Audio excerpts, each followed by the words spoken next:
बिस्मिल्लाहिर्रहमानिर्रहीम। अस्सलामुअलैकुम, मैं हूँ नाज़िया मंसूर और आज मैं एक बहुत ही मज़े का टॉपिक लेके आई हूँ। मज़े का नहीं, बहुत ही प्यारा टॉपिक है और मुझे हर वो टॉपिक बहुत प्यारा लगता है जो इस्लाम से रिलेटेड होता है।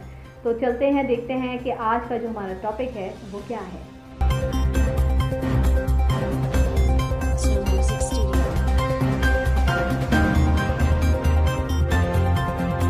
आजकल हम देखते हैं कि जो सूद है वो कितना आम होता जा रहा है। मुसलमानों पर जो सूद हराम है, लेने और देने वाले के हवाले से इस्लाम बहुत ही ज़्यादा सख्त अल्फाजों में सज़ाएं मुकर्रर करता है, लेकिन लोगों पर इसका कोई असर नहीं होता।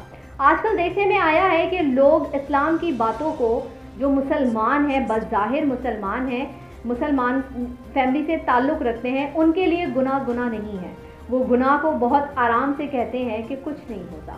और अफसोस होता है मुझे ऐसे लोगों पर, ताज्जुब ये होता है क्या ऐसे लोगों पर मुसलमान होना मतलब सूट करता है। आप एक मुसलमान घराने में पैदा हुए हैं तो सिर्फ इसलिए मुसलमान हैं।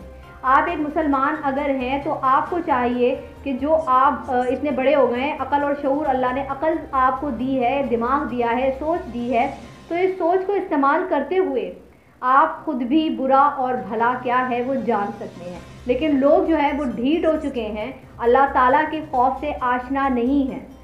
हम जब बचपन में छोटे थे तो हमारे वालिदैन ने हमें खुदा के, अल्लाह के खौफ से आशना करवाया था कि जहाँ कोई नहीं होता वहाँ अल्लाह होता है। तो गुनाह करने से पहले 1000 बार सोचिए और अगर गुनाह हो गए हों तो उसकी माफ़ी मांग लीजिए, अल्लाह ताला माफ़ करने वाला है। सूद के हवाले से देखते हैं कि क्या क्या हदीस मुबारका मौजूद है, क्या कहा जा रहा है। सूदखोरी का अंजाम क्या है वो तो हम बाद में पढ़ते हैं कि सूदखोरी जो है उसका अंजाम क्या है। इस हवाले से अभी सूद के हवाले से जो जान लेते हैं बेसिक क्या है। सूद में सबसे हल्का गुनाह ऐसे है जैसे मर्द अपनी माँ से जिना करे, अस्तगफिरुल्लाह। इस हवाले से एक यहाँ पर आयत मुबारका है जिसका मैं तर्जुमा पढ़ रही हूँ। इसके बरक्स जो लोग सूद खाते हैं इनका हाल कल क़यामत के रोज़ ये होगा कि वो खड़े नहीं हो सकेंगे मगर इस शख्स की तरह जिसको हवास बाख्ता कर दिया हो शैतान ने छूकर। ये इस वजह से होगा कि इन लोगों ने जब दुनिया के ख़बत में पढ़कर बेबाकाना कहा कि सौदागरी भी तो सूद ही की तरह है, हालांकि सौदागरी को अल्लाह ने हलाल किया है और सूद को हराम। बस जिस शख्स के पास आ गई नसीहत इसके रब की जानिब से और वो रुक गया हराम खोरी से, तो इसके लिए है जो कुछ कि वो इससे पहले ले चुका और इसके बातिन का मामला अल्लाह ही के हवाले है। मगर जो इसके बाद भी लौटा सूदखोरी की तरफ तो ऐसे लोग यार हैं दोज़ख के, जिसमें इनको हमेशा रहना होगा। आप यकीन करें कि लोगों को मजाक लगता है ये सब कुछ, कि अगर हम किसी को अच्छी बात समझा रहे हैं तो वो हमसे कहते हैं गुनाह नहीं मिलेगा। वो मुझसे ये बात कहते हैं बहुत सारे ऐसे लोग कि इस काम का गुनाह नहीं मिलेगा और देखा जाएगा।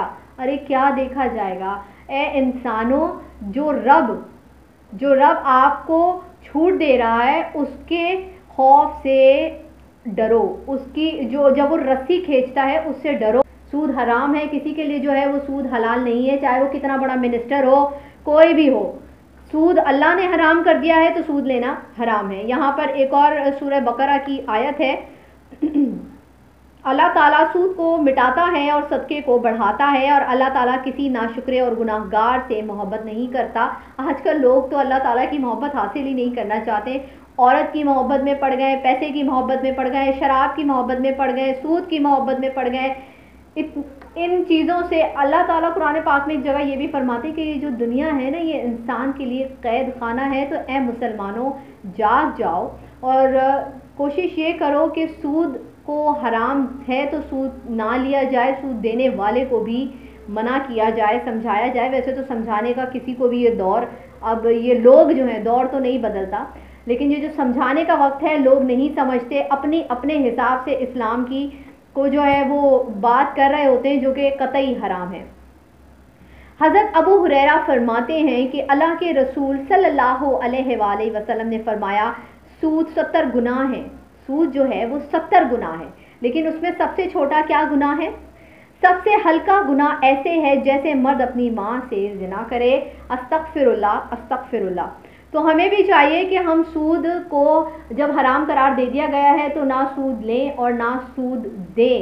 کسی کو مجبور کر کے بھی سود جو لیتے ہیں ان کا بھی کیا حشر کیا جائے گا. ہمارے ہاں تو آپ جاب لینے جائیں تو وہاں سب سے پہلے پیسے مانگے جاتے ہیں, یعنی رشوت مانگی جاتی ہے. تو رشوت بھی ہمارے ہاں حرام ہے اور سود تو حرام ہے ہی.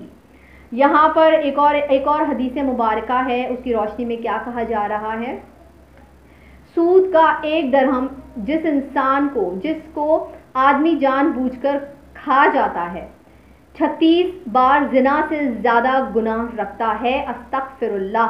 سود کے گناہ کے 70 درجے ہیں, ان میں سے سب سے ادنا درجہ وہ ایسا ہے جیسے کوئی اپنی ماں سے زنا کرے. استغفر اللہ. بار بار یہ بات کہی گئی ہے تو کم سے کم ماں کا ہی خیال کر لیجئے.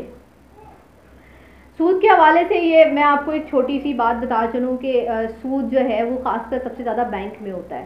تو کوشش کیجئے کہ نہ سود لینا پڑے نہ دینا پڑے, نہ کسی سے لیجئے اور نہ کسی کو سود دیجئے.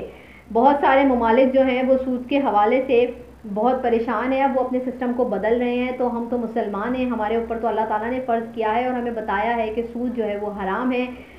اور بہت سارے ایسے لوگ جو میرا خیال ہے میرا یہ چینل دیکھ رہے ہوں گے, اگر کوئی اسلام کے حوالے سے فرض بات سمجھائی جاتی ہے تو آگے سے یہ مت کہا کریں کہ گناہ نہیں ہے. ایکچولی جو گناہ ہے وہ سب کے لیے گناہ ہے, چاہے وہ کوئی بھی مسلمان ہو, کتنے ہی بڑے عہدے پر فائز کیوں نہ ہو. تو آپ اپنے بچوں کو بھی سمجھائیں, اپنے اعمال بھی اچھے کریں, تاکہ یہ جو سود جیسی لعنت ہے اس حوالے سے اپنے بچوں کو بتائیں گے تو جب وہ بڑے ہوں گے تو عمل کریں گے. اگر آپ لوگوں کے بہت سارے گھروں میں ایسا ہوتا ہے جہاں دین کی بیسک باتیں بھی نہیں بتائی جا رہی ہوتی ہیں, تو ایسے لوگ جب جوان ہو کر بڑے ہو کر کام کے لیے نکلتے ہیں تو ان کو گناہ نہیں لگتا. تو ماں باپ کو چاہیے کہ گھر سے اسلامی تعلیم جو ہے کم سے کم بیسک چیزیں تو بتائیے, حرام کیا ہے حلال کیا ہے, تاکہ بچے کے اندر بچپن سے ہی شعور پیدا ہو. اور میں دعا کرتی ہوں کہ اللہ تعالیٰ حرام اور حلال کی تمیز پیدا کرے میری پوری قوم کے اندر, اور مسلمانوں کو سود جیسے گناہوں سے بچائے. اپنا بہت سارا خیال رکھیے گا اور دعا میں مجھے یاد رکھیے گا. میرا چینل لائک کر لیجئے, سبسکرائب کر لیجئے اور کمنٹ باکس میں کمنٹ ضرور کیجیے گا. ابھی اجازت دیجیے, اللہ حافظ.